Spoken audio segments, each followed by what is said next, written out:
Trump did better across the board. And you can see this massive shift visualized first by the New York Times. The red arrows show movement towards Trump at the county level. It is possible to find some blue in that map, but you have to look really hard. It's like finding Where's Waldo, primarily around some of the Atlanta suburbs, but that's it. Donald Trump won Bucks County, Pennsylvania, filled with wealthy suburbanites that Harris hoped would be swayed by Liz Cheney. It's the first Republican win in over 35 years. He won rural Anson County, North Carolina. 40% African-American population. It's only the second time since Reconstruction that a Republican won Anson County, North Carolina.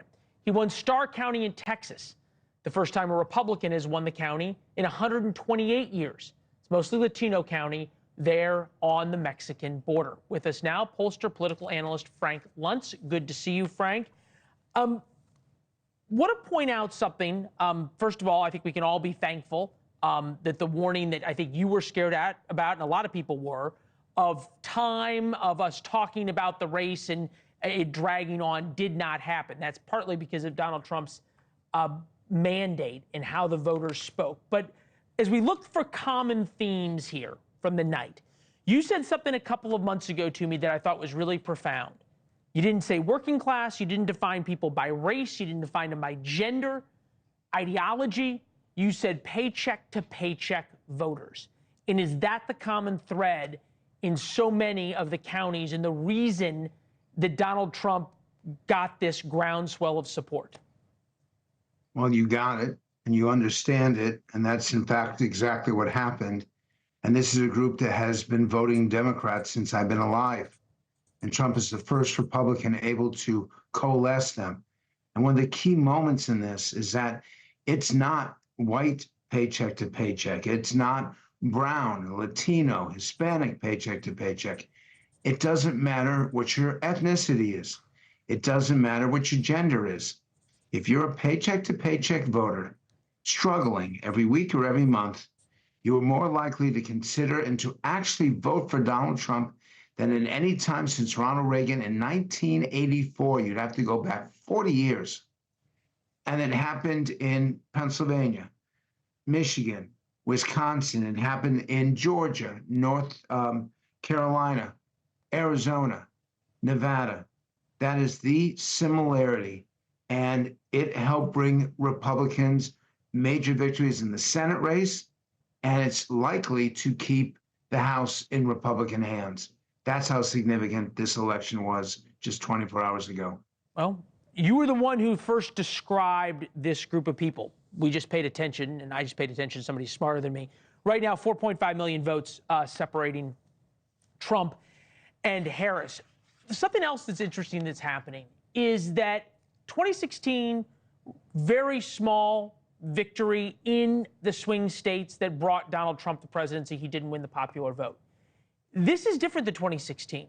He's winning the swing states by hundreds of thousands of votes. He's winning the popular vote right now by more than 4 million. Our estimates put up somewhere that'll end up about 2 million.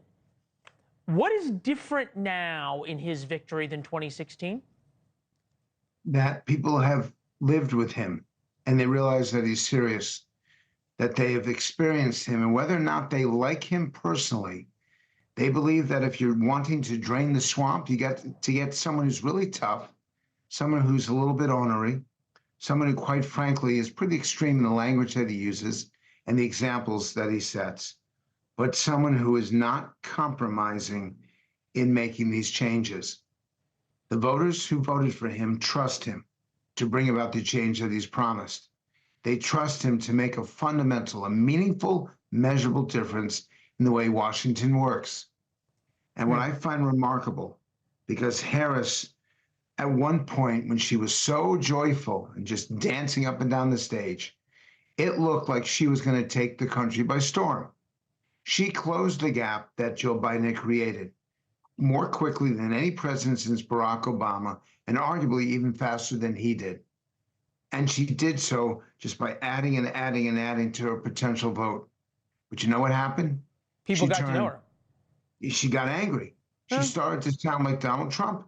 And voters looked at this and said, we don't even know where you stand. We don't even know where you sit. And you're going out and calling Trump these names when you're not telling us anything about yourselves? People got mad at that, and they left her. And that's why this is so significant, because this is the first time that we had a Democratic loss and a Republican victory. You cannot just blame Harris's horrible campaign or Donald Trump's process for why he got elected. It's a combination of both. It will mean that the Republicans will end up with 53 or 54 seats in the Senate, and it looks so incredibly likely that they keep the House as well. Yeah, we've got it at about 90, 95%, I think was the last estimate from DDHQ I saw.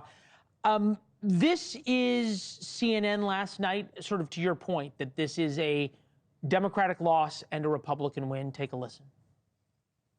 So you asked, are there any places that the vice president is overperforming Joe Biden in 2020? So we could show you that as well. We just bring that out here.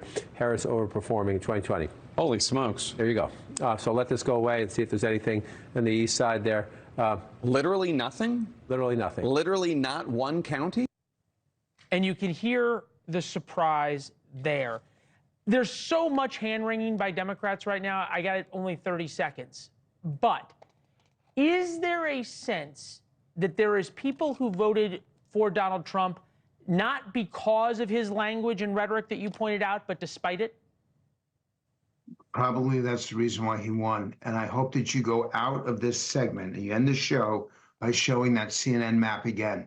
I did not see it while I was on last night. I'm seeing it for the first time, and I'm completely blown away, because that scene, that map, should send shivers down every Democrat's back, because that is a wipeout, and that tells you how weak the Democratic Party has become. Thanks for watching. Go to joinnn.com to find NewsNation on your television provider. And don't forget to click the red subscribe button below to get more of NewsNation's fact-driven, unbiased coverage.